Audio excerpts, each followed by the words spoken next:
Hi friends, welcome to my YouTube channel. మా చెల్లి అంశుతో lucky.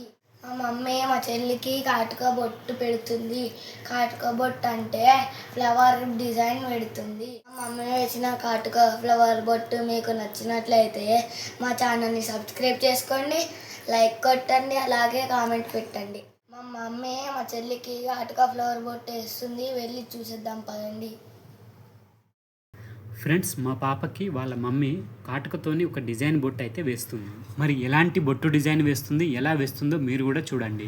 మా పాపకి ఇలా ఎన్నో రకాల టైప్ ఆఫ్ బొట్టు డిజైన్లు అయితే వేస్తుంటాం. రోజు ఒక్కొక్క డిజైన్ బొట్టుతో మేము ముందుకు వస్తాం ఒక వీడియో రూపంలో. మరి మీరు కూడా ఈ డిజైన్ బొట్ల గురించి తెలుసుకోవాలని అనుకుంటే మన ఛానల్ని సబ్స్క్రైబ్ చేసుకొని ఫాలో అవ్వండి. అలాగే వీడియో నచ్చితే మాత్రం లైక్ కూడా కొట్టండి. మనం అందరము అప్పట్లో రౌండ్ బొట్టు పెట్టేది కాటుక బొట్టు అయితే. రాను రాను ఈ సోషల్ మీడియా యుగంలో అందరూ అప్డేట్ అవుతున్నారు. అలాగే పిల్లల కోసం తమ తల్లులు కూడా అప్డేట్ అవుతున్నారు. ఇంతకు ముందు 1 yearకి ఒకసారి బర్త్డే చేసేది, కానీ ఇప్పుడు మాత్రం నెలకొకసారి బర్త్డే అంటూ చేస్తున్నారు 1 year వరకు. అది కూడా మంచి డెకరేషన్ తో చేస్తున్నారు. మా పాపకి 3 months బర్త్డే డెకరేషన్ కూడా చేసినాం. అది మన ఛానల్లో ఉంది, చూడండి. మనకు సమ్మర్ స్పెషల్ గా మ్యాంగో ట్రీ డెకరేషన్ అయితే చేసినాము. మీరు ఈ వీడియో చూసినట్లయితే మన ఛానల్లో ఉంది, చూడండి. అది కూడా ఈ బొట్టు వీడియోని పూర్తిగా చూడండి. ఈ వీడియో నచ్చితే ఛానల్ని తప్పకుండా సబ్స్క్రైబ్ చేసుకోండి. అలాగే వీడియో నచ్చితే లైక్ కూడా కొట్టండి.